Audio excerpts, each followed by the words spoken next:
తిరుమలలో అన్నప్రసాదం తీసుకుంటూ యాంకర్ శివజ్యోతి చేసిన వ్యాఖ్యలు తీవ్ర దుమారం రేపాయి. ఆమెతో వచ్చిన వ్యక్తి ప్రసాదం తీసుకుంటుండగా అడుక్కుంటున్నాడని తిరుపతిలో రిచెస్ట్ బిచ్చగాడంటూ అపహాస్యం చేశారు. ఈ వీడియో కాస్త వైరల్ అవడంతో భక్తులు ఆమెపై విమర్శలకు దిగారు. ఇలా అవమానించడం సరికాదు, వీరిపై టీటీడీ అధికారులు చర్యలు తీసుకోవాలి, బెట్టింగ్ యాప్స్ ప్రమోట్ చేసి అహంకారం వచ్చిందని కామెంట్ చేస్తున్నారు.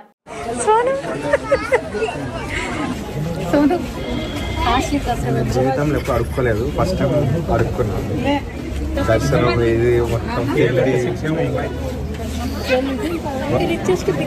ఇంకా 436 కుబేరులో ఉన్నాయా 436 తిరుపతి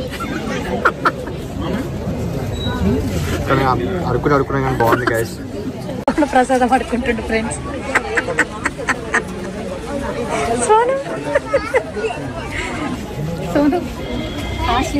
జీవితంలో ఎప్పుడు అడుక్కోలేదు, ఫస్ట్ టైం అడుక్కున్నాను.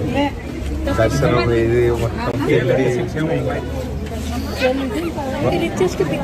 ఇంకా 436 కుబేరులో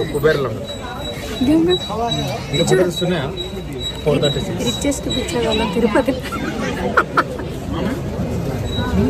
కానీ అడుక్కున్నా కానీ బాగుంది గైస్.